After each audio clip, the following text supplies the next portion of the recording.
All right, I'm sure you've all been waiting for this exciting session. We have our workshop / panel discussion / pitching session. This is where everything we've been preparing for is about to go down. And to start us off, we want to invite... We'd like to invite Mr. Salum Awadh. Now, he happens to be the founder of TVCN and TAIN, T-A-I-N. Karibu. Again, as they come up, please let's give them a round of applause and appreciate them. If they see you clapping, it might help influence a decision. I don't know. My side is very quiet, guys. What happened? You guys are the most active. Business is not booming? Business is booming, baby. You're supposed to say, business is booming, baby. Can I hear you say that? Say it like you mean it. Say it with some passion. Business is booming, baby. You guys sound tired. Anyway, we have more speakers as well in this group. We want to invite up on stage Edwin Bruno, the partner of Smart Lab. As he comes up on stage, a round of applause. And Mr. David L. Ross, an MD from Statera Capital. Karibu. And last but not least, we also have Mr. Logan from Dars and Company. Big round of applause. My coffee, my coffee, my coffee. And the moderator is going to be Mr. Edwin Bruno. Karibu from SmartCodes. All right, gentlemen. If you ask me to sit on that chair and just look pretty, I will. But if you think you'll be able to entertain us, I'll go and sit down there. No, it's okay. Edwin looks confused. I was going to suggest that I can sit there just to balance out the beauty on stage. Yeah? Should I just sit there? I think Edwin will be distracted. Let me let you do your job. You can watch me from here in front. It's better, actually. A round of applause for our panel, Mr. Edwin Bruno, our moderator. All right, good evening, everyone. My name is Edwin Bruno. I'm a CEO at SmartCodes, but also partner at Smart Lab. So today, my work is very simple, is to talk with these guys, which are more of the investors. And we actually really want to understand the investment opportunity into the country. Because most of the people, they actually say, I met a lot of startups saying they need to look for investors. But also if you look for and talk to the investors, they say they're looking for the startups. So we want to have like a quick discussion with them before the pitching session. Thank you. Thanks, Bruno. My name is Salum Awadh. I'm the CEO of SSC Capital. We are an investment company. Can you hear me? Can you? Good. No?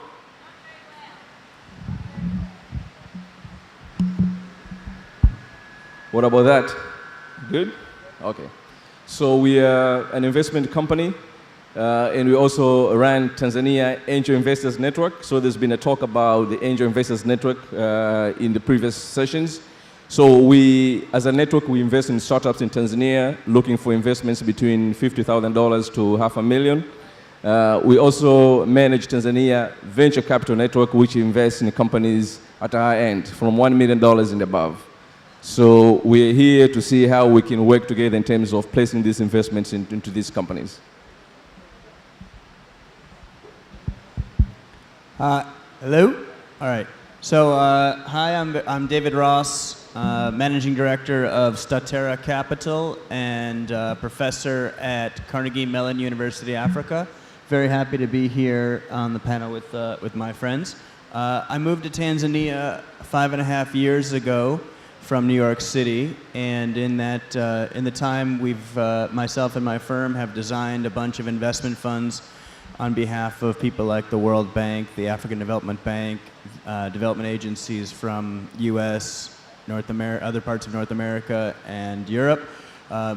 In total, about 300 million USD worth of investment funds for Tanzania, Kenya, Rwanda, and Pan-African. We've invested into 2 companies here in Tanzania in the financial services space, and 1 company that is Pan-African that is operating here in Tanzania in the corporate data space. We've invested in total in 8 companies, as well as arranged capital for an additional 9 companies. Then all 9 companies we've arranged money for have been here in Tanzania. My role as a professor at Carnegie Mellon University is to teach topics of venture capital, innovation, automation, and global sourcing. We have a campus in Rwanda as well as throughout the U.S. We are ranked #1 for master's degrees in information technology, computer and electrical engineering, as well as our undergraduate program is ranked #1 in computer science. So if any of you want to explore a master's degree in East Africa for computer science, electrical engineering, IT, please see me afterwards. We're very much looking for Tanzanians, and then also very happy to review different investment pitches and plans via email. If you give me your card, that would be great. So very happy to be here and very happy to engage in a talk about investment. Over to Logan. Thank you, David. And of Good course, I afternoon, mean, everyone. most of the people want to hear the connection both between being a university professor, because from the university, that means most of the people actually graduate and come to start a startup. Of course, if you look at the global mapping in terms of investment, Africa still accounts for a small percentage in terms of total investment in the space of private equity, angel investments, and venture capital. But if you pin it down into Africa, and East Africa in particular, where we're working, you see the numbers are different. So if you look at East Africa, for instance, over the past 5 years, at the private equity space, the total of $2.4 billion were invested across 180 companies. But what is interesting is, out of all these investments which we have done, there is an excess of more than $1 billion in East Africa looking for investments. So when people say access to finance is a problem, is actually, to me, is a myth. I think it's just a question of mismatch between people looking for investments and investors looking for companies to invest in. But if you look at fintech, for instance, which represent the bigger percentage of startups, there's about $206 million which invested in East Africa. Unfortunately, the investment is still much more into one country in the region, which is Kenya. Tanzania accounted for less than 5% of all these investments. So Kenya took about 90% of all the investments which went to fintech over the past 5 years.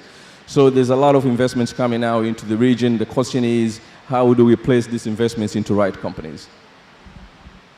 All right. So $1 billion. Though, of course, I mean, on the previous statistic we see, they say it still to this time, they actually invested more than 500 million something around that. So we really want to know, maybe this will be a question to David, what actually are the main sectors which are investors which are like keen into it? Is it like having more of a sector or geographical location? Because actually, if you are checking the map in Tanzania, I mean, Africa as a whole, in Tanzania, we don't see that much money coming to Tanzania. So is it about the sectors or is it about geographical locations for this money?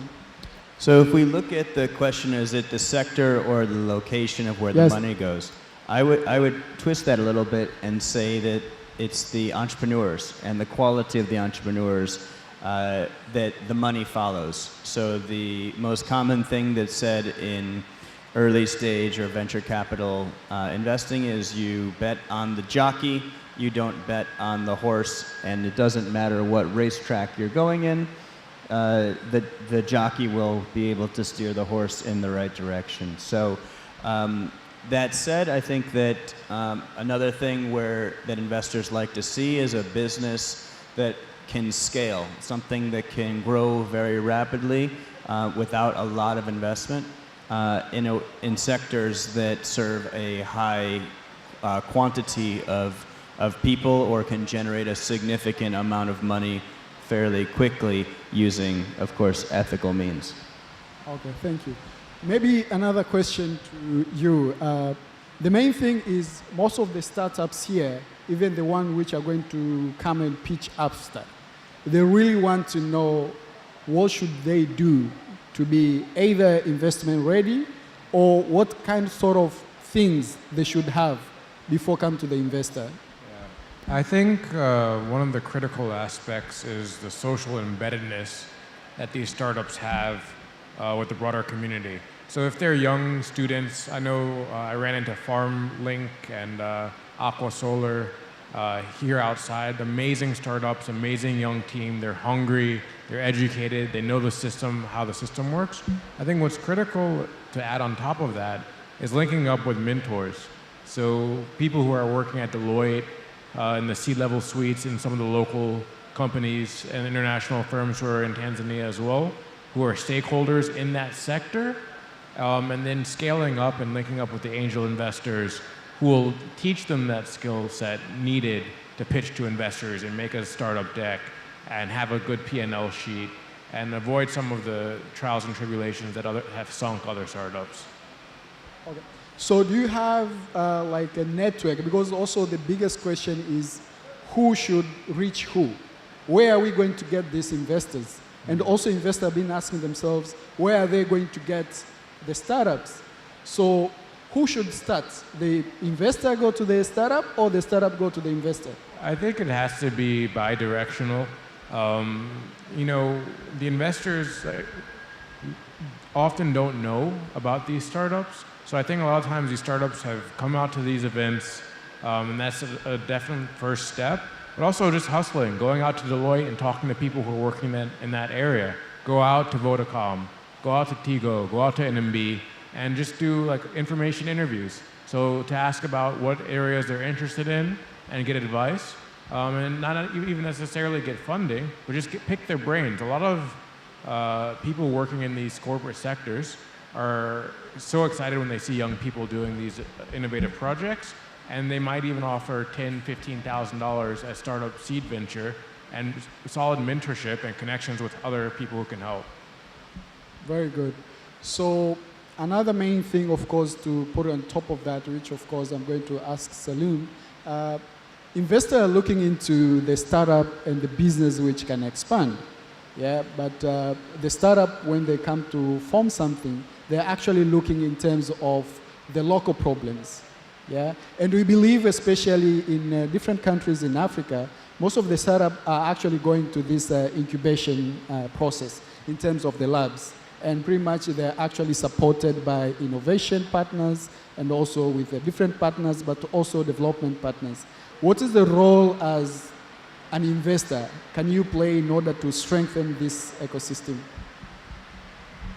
Yeah, so let me answer that in connection to the previous question in terms of where do investors and investees meet. So let's look at a vehicle such as Tanzania Angel Investors Network, which we launched this year. This is a practical example of one of the things that we're trying to do. So what we do is, as a network, we ask companies to register to the network. So if you're looking for investments from at least $50,000 to $500,000, you go to the network online, you register, we know about you. So that's one area where is an interface between companies and investors. On the other end of the network, we register investors, angel investors, local capital, who are interested in investing in startups in Tanzania. So I think I mentioned it to you. So far, we have registered about 16 investors locally, which altogether, if I look at the commitment which we so far have, is about $1.3 million, which we'll be deploying into the market from January. So what happened is, if we mobilize all these investments and we cannot invest this money into startups, then there's no use of having a network. So what we do as a network is to connect with existing platforms. Coming to your second question is, if you have labs, you have accelerators, you have all these incubators, we know at the final end, these guys graduate from these labs, they need to be linked with some investment. So that's when we engage with you. So we are part of that program when you now want to link these companies to investors. So investors can support this kind of initiatives because at the end of the day, they create a pipeline of deals that you want to invest in. So when you're managing investments or when you're managing funds as a fund manager, or as a VC, or whatever name that you can have, if you can raise as much investment as possible, but you cannot invest, that tells you are a bad fund manager, you are a bad VC. So the thing is, for you to invest, you need to get these deals. For you to get these deals, that's when you can work with all these kind of labs where they can graduate into your hands and invest in them. So is there like somewhere which you can find all registered venture investors at which they can at least start up? No, even maybe you can mention the website so at least they got at something today. Yeah, so Tanzania Angel Investors Network, we launched this year in May. So you go to the website, www.TAIN.co.tz. So you register, so there's a section of entrepreneurs to register. You put your details, you put your company details, and you can upload your pitch as well. And there's a section for investors to register. So for someone to register as an angel investor in Tanzania, you at least need to commit to invest $5,000 a year. So if you qualify for that, and for startup, you must be post-revenue.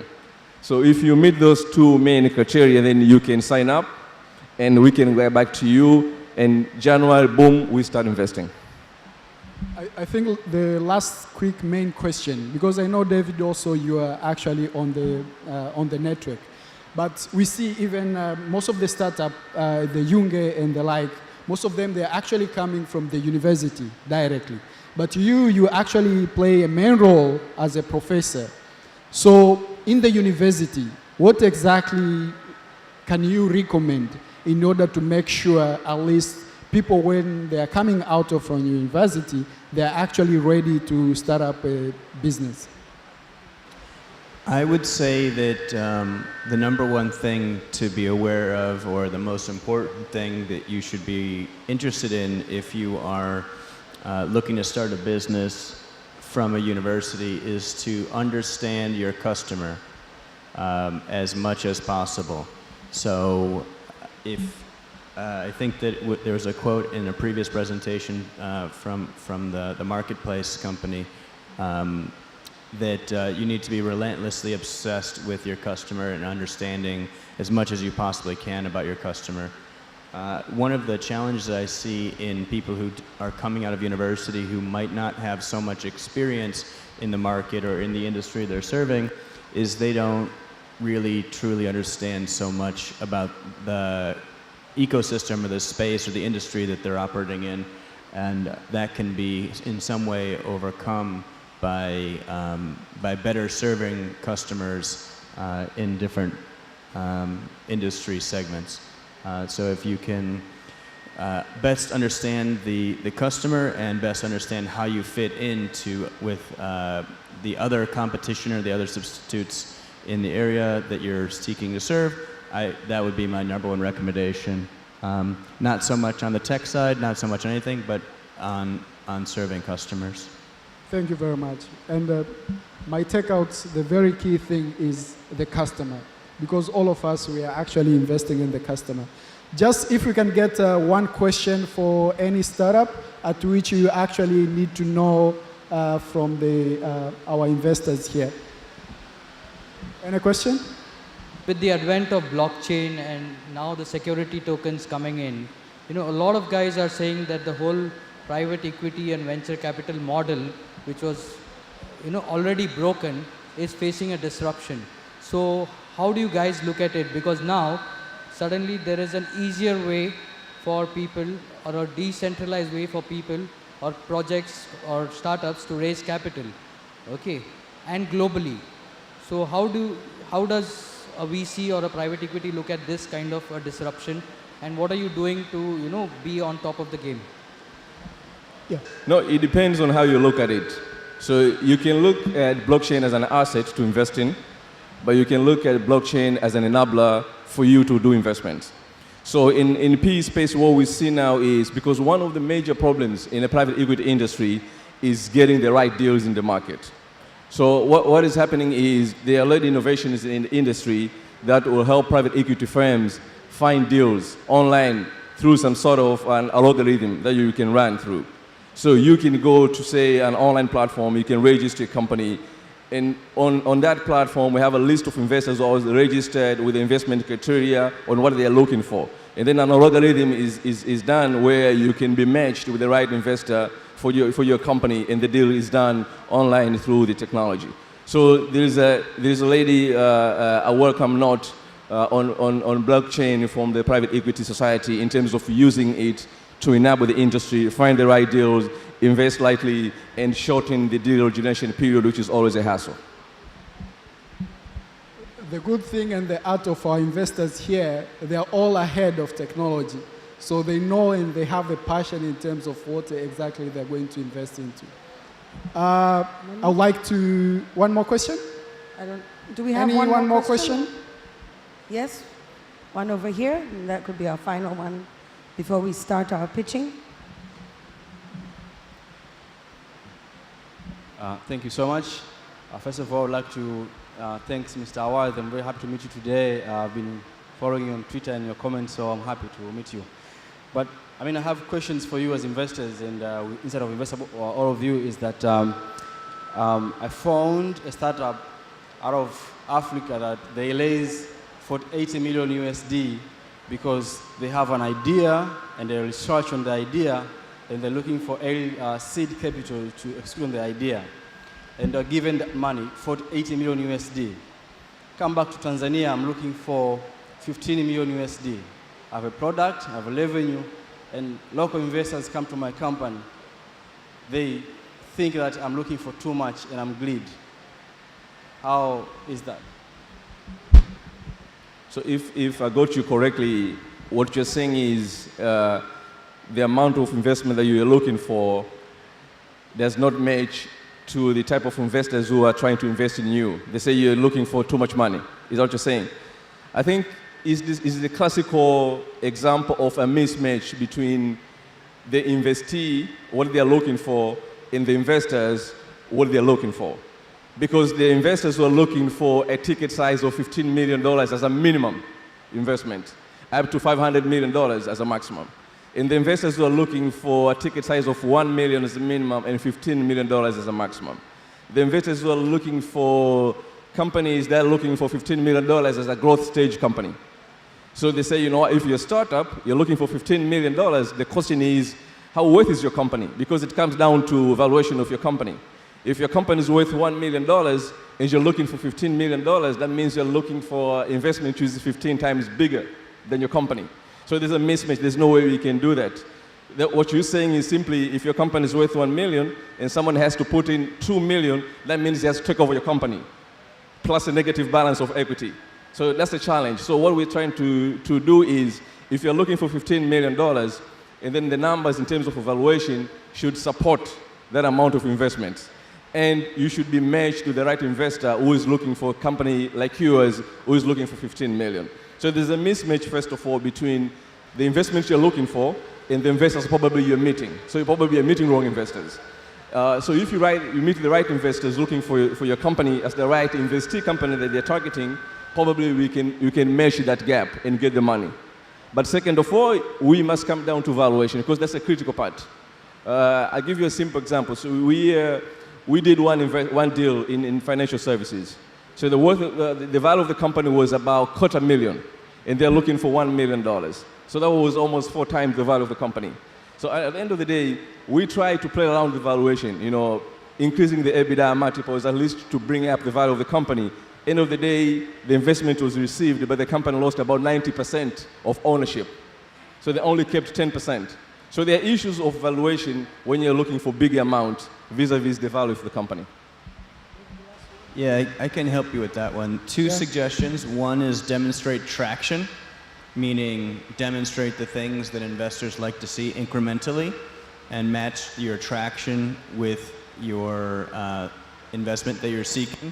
That's one suggestion. Another suggestion would be to reincorporate or to incorporate another entity in Delaware in the United States, where you can attract more capital through a partnership in a place that has a better capital liquidity for new ventures in the U.S. Maybe team up with other companies elsewhere and see if you can raise in the U.S., in Silicon Valley, in New York, in Europe or something.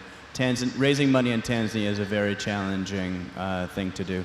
So I encourage you to look to raise money for a Tanzanian operation or Tanzanian entity elsewhere. Thank you, David. One more word. Yeah, I would just like to echo again what these two said. It's amazing advice that they gave. And also say that you have to build up slowly. It's like first get an advisor on board who will donate their time, then get seed funding, then go through Series A, then go through Series B. And once you have that year or two of traction, it becomes much easier to go for these large-scale funding rounds. Because for me, like even raising money for mature companies is quite difficult because of accounting and management issues and evaluating past performance and trying to project into the future. With startups, it's even more difficult and challenging. So it's more critical that you have that social embeddedness, that angel investors on board, those seed investors on board, and clear vision for the future as well. Thank you very much. I would like to thank my panelists. And right now we think Tanzanians and Africa as a whole, we are ready for investment. Looking forward. Thank you.